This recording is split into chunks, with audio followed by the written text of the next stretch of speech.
السلام علیکم ناظرین، میں ہوں سمیع ابراہیم اور آپ دیکھ رہے ہیں سمیع ابراہیم یوٹیوب چینل۔ ناظرین، نواز شریف صاحب کی آج ضمانت ہو گئی ہے اور جو طبی بنیادوں پر کی گئی ہے بظاہر، لیکن اصل خبر یہ ہے کہ ایک ڈیل ہو گئی ہے اور اس ڈیل کے نتیجے میں ہم دیکھیں گے کہ آصف علی زرداری کی اسلام آباد ہائی کورٹ سے بھی ضمانت ہو جائے گی اور اس کے بعد پھر اگلے مرحلے پر جناب آصف علی زرداری کی بھی ضمانت ہو جائے گی، ان کو بھی علاج کے لیے ملک سے باہر جانے کی اجازت مل جائے گی۔ اور یہ جو ڈیل ہے اس کو لوگ کہہ رہے ہیں نواز شریف اور آصف علی زرداری کی پلیٹلیٹس ڈیل، کیونکہ جناب آصف علی زرداری صاحب کے بھی پلیٹلیٹس جو ہیں وہ پیمز ہاسپٹل میں کم ہونا شروع ہو گئے ہیں اور 90,000 تک پہنچ گئے ہیں۔ لاکھ تھے، اس سے پہلے 1,10,000 تھے، تو آنے والے دنوں میں اس کی بھی کمی ہوگی تعداد میں۔ اب اس ڈیل کے کیا خد و خال ہیں؟ دو اس حوالے سے انفارمیشن ہے۔ ایک انفارمیشن یہ ہے کہ 8 ارب ڈالر ملیں گے سرکار پاکستان کو، دوسری انفارمیشن یہ ہے کہ 10 ارب ڈالر ملیں گے۔ ایگزیکٹ ہم نہیں بتا سکتے، لیکن یہ پیمنٹ جو ہے تھرڈ پارٹی کے ذریعے کی جائے گی اور بہت اگر ہوا تو اس میں جا کے جو نواز شریف صاحب کے جو صاحبزادے ہیں وہ اس پلی بارگین میں آ سکتے ہیں، اور جو شہباز صاحب کے جو صاحبزادے ہیں شہباز شریف صاحب، وہ اس پلی بارگیننگ میں آ سکتے ہیں۔ حمزہ شہباز بھی کلیئر رہیں گے اور محترمہ مریم نواز بھی کلیئر رہیں گی اور شہباز شریف صاحب بھی کلیئر رہیں گے۔ یہ اس ڈیل کے خد و خال ہیں۔ کچھ ہمیں اور اس کے بارے میں پتہ چلا ہے کہ یہ ڈیل جو کروائی گئی ہے بنیادی طور پر جو اس میں بریک تھرو ہوا، ایک بہت بڑا پراپرٹی ٹائکون، چلیں آپ گیس لگائیں کون ہو سکتا ہے، میں آپ کو دیتا ہوں 15 سیکنڈ، آپ سوچ لیں۔ اس پراپرٹی ٹائکون نے اس میں اپنا رول پلے کیا اور پرائم منسٹر کے ایک جو ایڈوائزر ہیں، جو ایک وکیل ہیں، انہوں نے اس میں رول پلے کیا۔ جی ہاں، بالکل درست کہہ رہے ہیں آپ، ملک ریاض ملک صاحب کی تصاویر آئی ہیں پرائم منسٹر کے ایڈوائزر کے ساتھ، اور وہ ہیں جناب شہزاد اکبر صاحب، احتساب بیورو کے لیے جو ایڈوائزر ہیں۔ اور لندن میں ان کی ایک تو ملاقات ہے جس میں وہ کوئی بریف کیس وغیرہ لے کے جا رہے ہیں، اور پھر اس کے بعد ایک اور تصویر ہے ایک کمرے کی جو ریاض ملک صاحب کا کمرہ بتایا جا رہا ہے، اور شہزاد اکبر صاحب خاصے دنوں سے لندن میں ہیں۔ حسین نواز بھی لندن میں ہیں، حسن بھی لندن میں ہیں، سلمان شہباز بھی لندن میں ہیں، اور جو شہباز شریف صاحب کے داماد ہیں علی عمران، وہ بھی لندن میں ہیں، اسحاق ڈار صاحب بھی لندن میں ہیں۔ ساری جو خاندان ہے Sharifs they are in London, property بھی لندن میں۔ تو بتایا جاتا ہے کہ پچھلے دو تین مہینے اس میں لگے ہیں، اس پوری ڈیل کے خد و خال طے ہوئے ہیں۔ اور ایک اور بھی اس حوالے سے انفارمیشن آئی ہے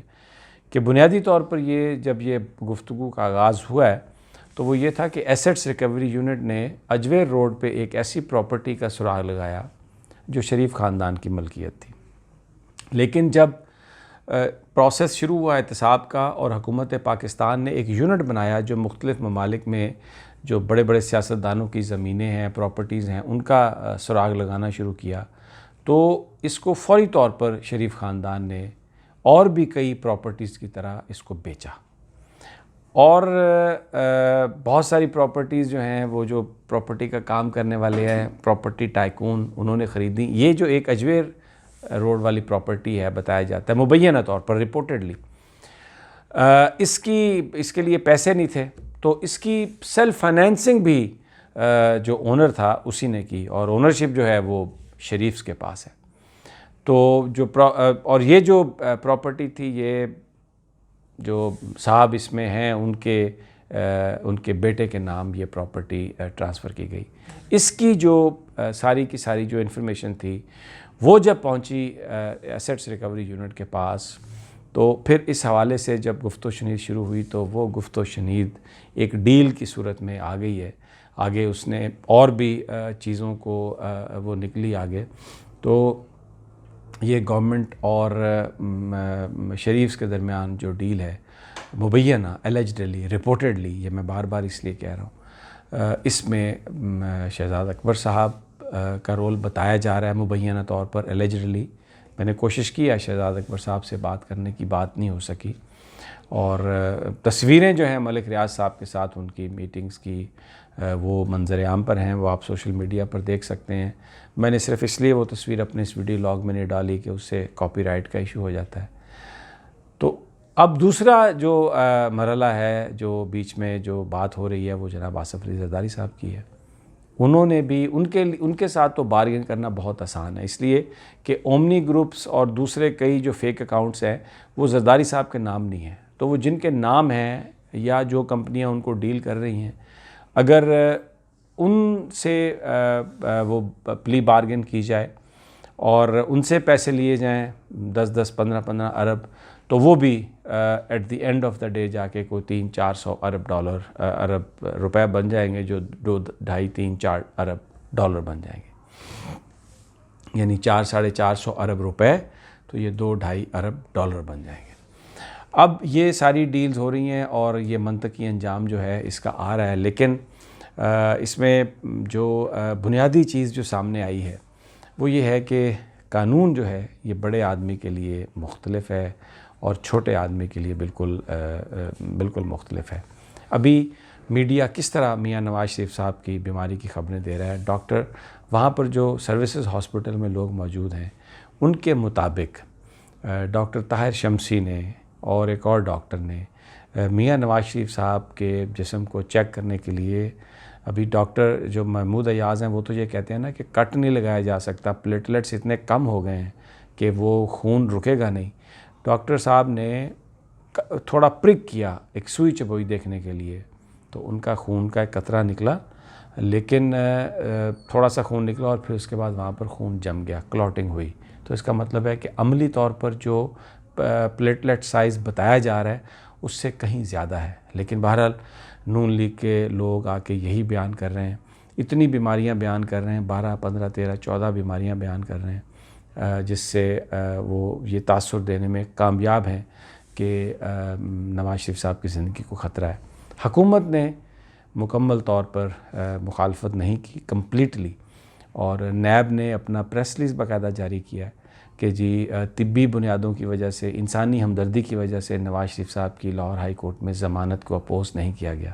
پنجاب حکومت نے بھی اپوز نہیں کیا، کیونکہ جو ڈاکٹر تھے سروسز ہاسپٹل کے وہ سارے کے سارے پنجاب حکومت کے ملازم ہیں. تو پنجاب حکومت نے مخالفت نہیں کی نواز شریف صاحب کی ضمانت کی، نیب نے مخالفت نہیں کی، لاہور ہائی کورٹ نے ضمانت دے دی. اب جب لاہور ہائی کورٹ نے دے دی تو اسلام آباد ہائی کورٹ بھی ضمانت دے گا، اس لیے کہ وہی گراؤنڈز ہیں، اور اسلام آباد ہائی کورٹ یہ کہہ چکا ہے کہ ہم جو قانون میں ضمانت کی کوئی گنجائش نہیں، لیکن ہم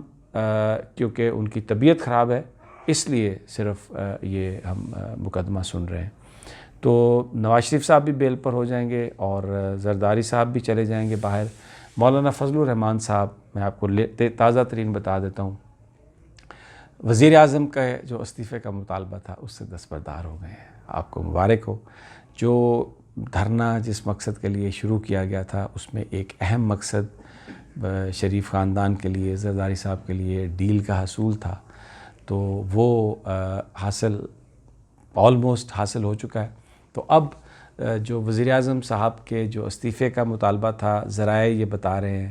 کہ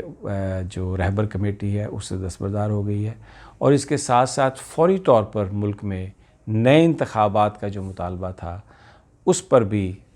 جو رہبر کمیٹی ہے وہ رپورٹڈلی یہ بتایا جا رہا ہے کہ دستبردار ہو گئی ہے. اب بات ہو رہی ہے کہ یہ احتجاج کہاں پر کیا جائے گا. مہنگائی کے خلاف یہ احتجاج ہے، حکومتی پالیسیز کے خلاف یہ احتجاج ہے، دوسرے بھی مطالبات شامل ہوں گے لیکن ان کو پریس نہیں کیا جائے گا.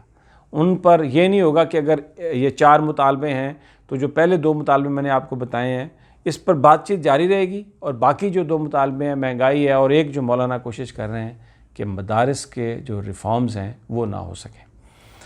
بہرحال حکومت نے جو کیا ہے، راؤنڈز چل رہے ہیں گورنمنٹ کے، اور 29 کی رات کو کنٹینر لگا دیے جائیں گے اگر مذاکرات ناکام ہوئے، اور مشروط طور پر اجازت دی فیصلہ کر لیا گیا کہ اگر وہ پریڈ گراؤنڈ پر آ جائیں گے جو شکر پڑیاں میں ہے یا F9 پارک تک آ جائیں گے، وہاں تک اجازت حکومت دینے کا سوچ رہی ہے۔ ڈی چوک پر حکومت نے معذرت کر لی ہے کیونکہ وہاں پر ڈپلومیٹک وہ سارا ایریا ہے، سینسٹیو ایریا ہے، وہاں پر وہ نہیں جلسے کی اجازت دینا چاہتے۔ اب یہ کراچی سے شروع ہوگا تو دیکھتے ہیں ریزسٹنس شاید پنجاب میں ملے۔ ویری انٹرسٹنگ، 29 تاریخ تک حکومت اور اپوزیشن یہ سمجھ رہی ہے کہ شاید ان کے درمیان کوئی ڈیل ہو جائے اور یہ پھر جو ایک دھرنے کا جو معاملہ تھا شاید وہ ٹل جائے، اور وہی احتجاجی تحریک، احتجاجی جلسہ، اور جو بڑا مطالبہ تھا وزیر اعظم کے مطالبے کا، استعفے کا، اور دوسرا فوری طور پر عام انتخابات کرانے کا، اس پر اپوزیشن گفتگو جاری رکھنے پر آمادہ ہو گئی ہے، اور باقی مدرسہ ریفارمز اور مہنگائی اور دوسرے جو مطالبات ہیں ان پر حکومت نے بھی لچک کا مظاہرہ کیا۔ اور جانے سے پہلے آپ کو یہ بات بھی میں بتا دیتا ہوں کہ مریم نواز صاحبہ پہلے بھی ان کی جو ملاقات کروائی گئی تھی وہ یہ بہانہ بنایا گیا تھا کہ وہ بیمار ہیں اور سروسز ہاسپٹل میں ان کو لایا گیا تھا کیونکہ رات کے وقت کوئی قانون اور ایسا نہیں تھا ان کو جیل سے نکالنے کا، اور ابھی بھی یہی فیصلہ ہوا ہے اور اس کے مطابق انہیں سروسز ہاسپٹل میں شفٹ کر دیا گیا ہے، نواز شریف صاحب کے ساتھ والے کمرے میں، اور یہ کہا جا رہا ہے کہ وہ بھی بیمار ہیں۔ بیمار وہ بالکل نہیں ہے۔ تو ایک جو بات سامنے آئی ہے کہ اگر مریم نواز صاحبہ بیمار نہ ہونے کے باوجود سروسز ہاسپٹل پہنچ سکتی ہیں اب کوٹ لکھپت جیل سے، تو نواز شریف صاحب سروسز ہاسپٹل سے لندن کیوں نہیں پہنچ سکتے؟ بھلے بیمار ہوں یا نہ ہوں۔ مریم نواز صاحبہ کی بیماری بھی اسٹیبلش کر دی ہے پنجاب حکومت نے اور ڈاکٹرز نے، تو نواز شریف صاحب کی بیماری کو بھی پنجاب حکومت نے اسٹیبلش کر دیا ہے۔ نون لیگ تو کہہ ہی رہی تھی اور ڈاکٹرز نے بھی اس پر مہر تصدیق یوں ثبت کر دی ہے۔ تو یہ ہے پاکستان، اور دیکھتے ہیں کیا کیا ہوتا ہے آگے، لیکن بڑا آدمی جو ہے اس کے لیے قانون اور ہے اور غریب کے لیے قانون اور ہے۔ تو اس ساری صورتحال میں جو لوزر ہیں شاید وہ ہم سب لوگ ہیں، وہ لوگ جو یہ خواب دیکھتے ہیں کہ پاکستان میں رول آف لا کسی دن آئے گا۔